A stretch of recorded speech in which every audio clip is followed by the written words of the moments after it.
آج کی قسط میں ہم آپ کو بتائیں گے کہ کس طرح حضرت امام مہدی کی آمد سے پہلے کون سے مہینے میں چاند کو 2 مرتبہ گرہن لگے گا، 2 گرہن 2 چاند، کیا ایسا ممکن ہے؟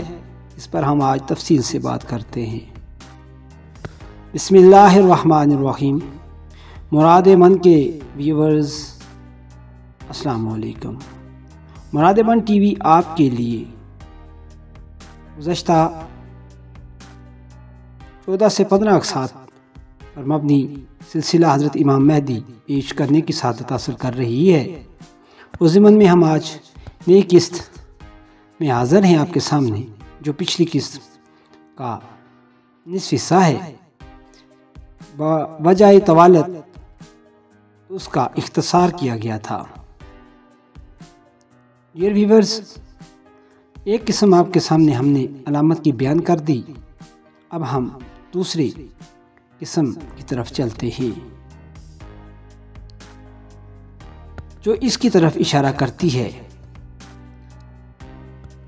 لیکن مسئلہ یہاں یہ ہے کہ اول تو یہ علامت حدیث شریف میں نہیں، یہ علامت امام محمد باقر رحمۃ اللہ علیہ کا قول اور ان کی پیشن گوئی ہے۔ اس کے راوی بھی ثقہ نہیں۔ دوسرا، اگر اس کو تسلیم کر لیا جائے تو بھی ہم قبل از وقت اسے دریافت نہیں کر سکتے۔ یہ وہی علامت ہے جس نے چند سال قبل عوام کو غیر تجسس میں مبتلا کرنے والے پیغامات سننے کا موقع پیدا کیا تھا، لیکن اس میں فنی طور پر اہم فلکیاتی نقطے سے توجہ ہٹ جانے کے باعث یہ سنخیزی واقعات کی ساند پر نہ چڑھ سکی۔ اصل پیشن گوئی یوں ہے کہ حضرت مہدی کے ماہ محرم میں ظہور سے قبل ماہ رمضان میں چاند اور سورج دونوں کو گرہن لگے گا۔ ماہ محرم اور چونکہ ان کا ظہور محرم میں ہونا ہے تو اس کے بعد جو لگے گا گرہن تو اس کے قبل رمضان میں چاند اور سورج دونوں کو گرہن لگے گا۔ اب اس میں انوکھا پن محض اتنا نہیں کہ دونوں کو ایک ماہ میں گٹھا گرہن لگے گا، نہیں، ایسا ہرگز نہیں، یہ تو پہلے بھی ہوتا رہا ہے۔ اصل انوکھی باتیں دو ہیں، دونوں فلکیات کے قوانین کے اعتبار سے عام طور پر ممکن نہیں۔ ان کا عدم امکان ہی ان کو ماہر العقول علامات بناتا ہے۔ پہلی بات یہ ہے کہ فلکیات کی روح سے چاند گرہن ہمیشہ اسلامی مہینے کے وسط میں اور سورج گرہن آخر میں ہوتا ہے، جبکہ اس مرتبہ چاند گرہن شروع میں اور سورج گرہن وسط میں ہوگا۔ دوسری بات یہ ہے کہ ایک مہینے میں 2 مرتبہ چاند کو گرہن نہیں ہوتا۔ اس سال ایک رمضان میں 2 مرتبہ چاند کو گرہن لگے گا۔ اگر امام محمد بن باقر رحمۃ اللہ علیہ کی پیشن گوئی درست ثابت ہوئی تو یہ اس بات کی واضح ترین علامت ہوگی کہ 3 ماہ بعد محرم میں حضرت مہدی کا ظہور ہونے والا ہے۔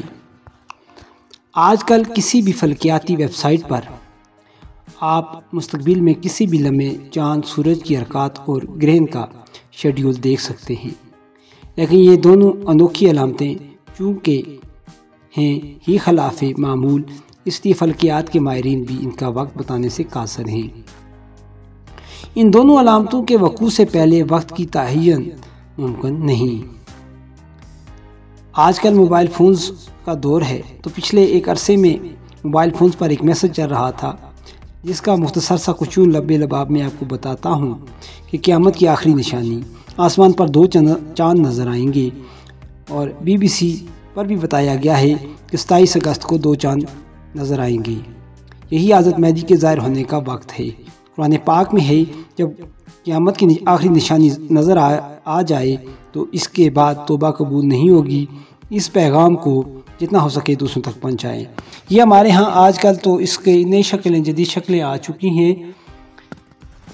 اور اس حوالے سے ہماری جو دسترس ہے، جو پہنچ ہے معاملات پر، وہ بہت کمزور ہے، اور ہمارا ایمان بھی اس سے کمزور کیا جاتا ہے۔ اور یہ یہودیانہ سازشیں ہوتی ہیں، یہ اتنے لوگوں کو فارورڈ کر دیں، یہ کر دیں، آپ کو کامیابی ہوگی۔ हमारा मकसद इस मैसेज पर तबसरा नहीं करना, बल्कि इसको आपको बताते हैं कि इसके पीछे क्या राज थे। तो चलते हैं कि हम हज़रत मेहदी के ज़हूर की अलामात में से जिस अलामत की तरफ इस पैगाम में मुहिम, नाक़िस और गलत इशारा किया गया है, इस पर वज़ाहत करते हैं। अव्वल तो ये अलामत मुस्तनद नहीं, फिर इसके हवाले से जो कुछ इस पैगाम में कहा गया है वो भी दुरुस्त नहीं। तफसील इस इजमाल की ये है कि जस्तजू की जाए तो 30 अलामात ऐसी होती हैं जो हज़रत मेहदी के ज़हूर से पहले कामयाब कायनात में ज़ाहिर होंगी और दुनिया को मुतवज्जो करेंगी कि मुसलमानों की मुसीबतों के ख़ात्मे, अगरचे ये अच्छा वक्त आग और खून के दरिया से गुजर कर हौसला रखने वालों के लिए आएगा और कुफर की उम्मीदों पर पानी फेरने का वक्त करीब आ गया है। इनमें से एक चीज़ ऐसी है जो दुनिया की पैदाइश से आज तक नहीं हुई और एक मरतबा के बाद आइंदा भी नहीं होगी, क्योंकि अल्लाह ताला की मुकर्रर करदा फल्कियाती तरतीब के मुताबिक ये मुमकिन ही नहीं। इल्मुल फल्कियात की रूह से ये एक तयशुदा और मुसल्लमा कानून है कि चांद ग्रहण हमेशा कमरी महीने के वस्त और सूरज ग्रहण हमेशा महीने के आखिर में ही मुमकिन है। ये मसला फल्कियात का बिल्कुल इब्तदाई और आम सा मसला है। इसकी वजह इस फ़न के मुब्तदी भी जानते हैं और बआसानी समझ सकते हैं।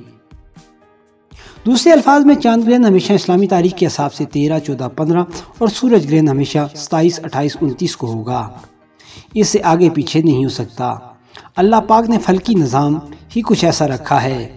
अलबत्ता हज़रत मेहदी के हाथ पर जिस साल के मुहर्रम में आशूरा की रात को हजर अस्वद और मकाम इब्राहीम के दरमियान बैत खिलाफत होगी और इस मुहर्रम से पहले ज़िलहज्जा में मीनाह में सख्त खूरेज़ी होगी, इस साल रमज़ान में हज़रत इमाम बाक़र रहमतुल्लाह अलैह की रवायत के मुताबिक अल्लाह ताला की कुदरत कामला से चांद ग्रहण 13, 14, 15 रमज़ान के बजाय यकम रमज़ान मुबारक की रात को होगा और सूरज ग्रहण 27, 28, 29 रमज़ान के बजाय 15 रमज़ान मुबारक को होगा।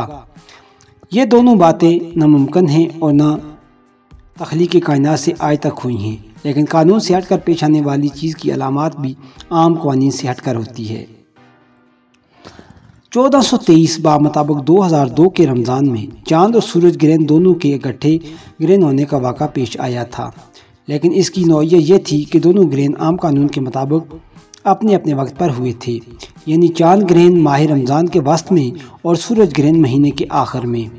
रसदगाहों का रिकॉर्ड देखा जाए तो ऐसा 2002 से पहले कई मरतबा हो चुका है। इस मौके पर दर्ज बाला मैसेज की तरह के जो सनसनीखेज मैसेज चलाए गए उस दौर में इनमें यही तकनीकी गलती हो गई थी कि चांद और सूरज के इकट्ठे ग्रहण को वो अलामत समझ लिया गया था जो इकट्ठे होने के अलावा अपने वक्त से पहले होने से मशरूत थी। बल्कि मुतल्लिका अक़वाल को देखा जाए तो चांद सूरज दोनों के इकट्ठे ग्रहण होने के साथ ये भी होगा कि चांद का ग्रहण एक महीने में 2 मरतबा होगा, एक तो यकम रमज़ान को और दूसरा माह रमज़ान के बीच में किसी और दिन। अब ये तसरीह नहीं कि दूसरा ग्रहण हस्ब मामूल 13, 14, 15 को होगा या वो भी मामूल से हटकर किसी और तारीख में होगा। याद रहे कि एक कमरी महीने में 2 चांद ग्रहण या 2 सूरज ग्रहण नहीं हो सकते, अलबत्ता शमसी महीने में हो सकते हैं, जैसा कि 2003 की जुलाई में हुआ कि यकम और 31 जुलाई को 2 सूरज ग्रहण हुए। गोया ये दूसरी निशानी भी खिलाफ मामूल होगी।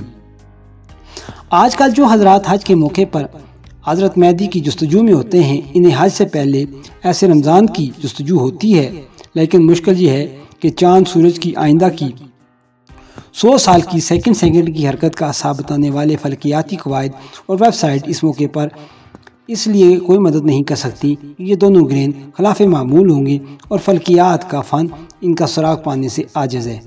इसलिए जो हज़रात फल्कियात या मादवियत से मुनासबत रखते हैं वो इस तरह की मुतय्यन पेशनगोइयों और नाकाबिल इत्मीनान पैगामात को अहमियत नहीं दिया करते।